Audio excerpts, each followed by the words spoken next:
నమస్తే, welcome to our voice. నేను journalist నవత. ఒక 7 ఏళ్ల పసిపాపపై అత్యాచారం చేసి గొంతు నులిపి చంపిన ఓ రాక్షసుడు. ఆ రాక్షసుడిని కాపాడడానికి బరిలోకి దిగిన ఓ కోటీశ్వరాలు న్యాయవాది. ఈ కథ కేవలం వారిద్దరిది కాదు. ఇది న్యాయం ఓడిపోయిన తీరును, ఒక నిందితుడిని కట్టడి చేసే క్రమంలో వ్యవస్థ చేసిన పొరపాట్లను కళ్ళకు కట్టినట్లు చూపించే విషాదగాథ. లక్షల్లో ఫీజు, న్యాయం ఆమె పాదాల కింద. ఈమె పేరు మనీషా భండారి. సాధారణ న్యాయవాది కాదు ఈమె.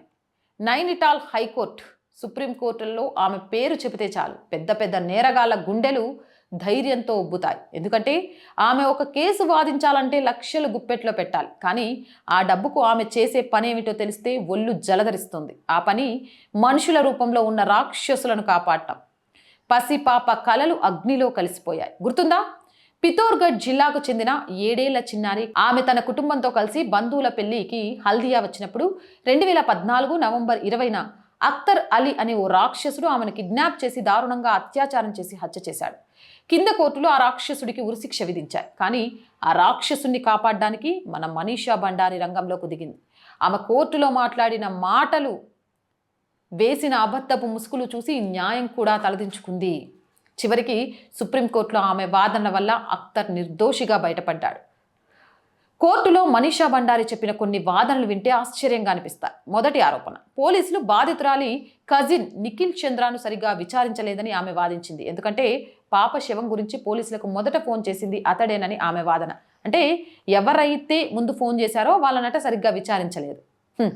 ఇక నిజానికి ఒక కచ్చర్, అంటే గాడిద తోలుకొనే అతను మొదట శవాన్ని చూసి నిఖిల్కి చెప్పాడట. మనీషా మాత్రం నిఖిల్ను అనుమాతుడిగా చూపించింది. ఇంకా రెండో ఆరోపణ, పోలీసులు అఖ్తర్ని ముందుగానే పట్టుకొని దాచిపెట్టారని, ఆ సమయంలో బలవంతంగా అతని రక్తం, వీర్యం నమూనాలు తీసుకొని పాప లోదుస్తులు, జాకెట్లపై వేశారని, అలాగే వెజినల్ స్లాబ్లలో కూడా కల్తీ చేశారని ఆమె వాదించింది. ఆ కారణంగానే DNA పరీక్షల్లో అఖ్తర్ పేరు వచ్చిందని ఆమె వాదన.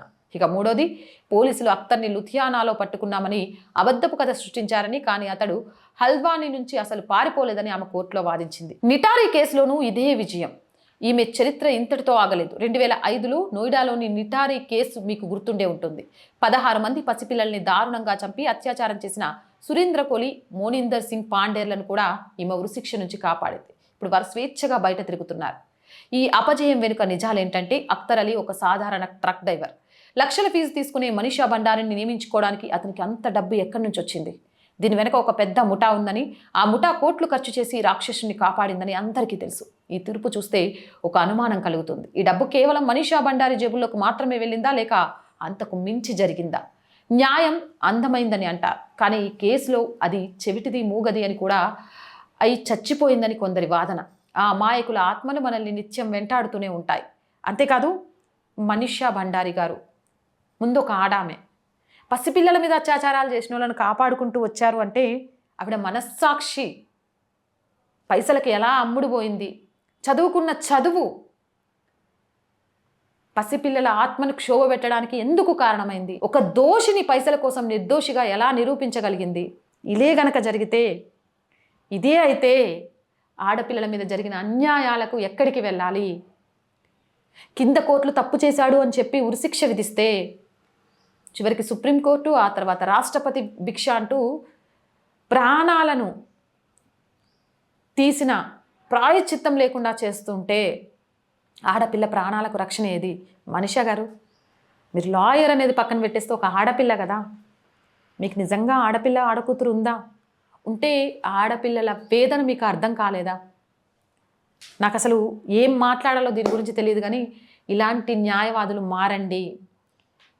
చట్టాల మీద, న్యాయాల పేద ఏమంటారు, ఎలాంటి సహాయం లేని సహాయకులకు అండగా ఉండండి. అంతేగాని పైసల కోసం అమ్ముడిపోయి చట్టం మీద, న్యాయం మీద సామాన్యులకు నమ్మకం లేకుండా చేయకండి. మీలాంటి ఒకరిద్దరి వల్ల మొత్తం ఆ వ్యవస్థకే కలంకం అంటుతోంది. ప్లీజ్ మారండి. ఆడపిల్లల ఆత్మలకు చనిపోయిన తర్వాత కూడా ఆ ఘోష మిగల్చకండి. అలాంటి దుష్టులను సమాజంలోకి రానివ్వకండి. ఎందుకంటే వాళ్ళ వల్ల ఎంతోమంది అమ్మాయిల జీవితాలు బలైనా ఆశ్చర్యపోనవసరం లేదు. దయచేసి ఇలాంటివి ఏ లాయర్స్ చేయకండి. ఈవిడని ఆదర్శంగా ఎవ్వరూ తీసుకోకండి.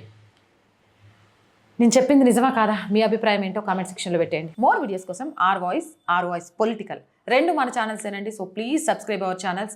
మీరు చేసే సబ్స్క్రిప్షనే ఈ ఛానల్స్కి కొండంత బలాన్ని ఇస్తాయి. అలాగే ప్రతి కంటెంట్ని లైక్ చేయండి, షేర్ చేయండి. దాని ద్వారా మన వీడియోస్ వైరల్గా మారతాయి.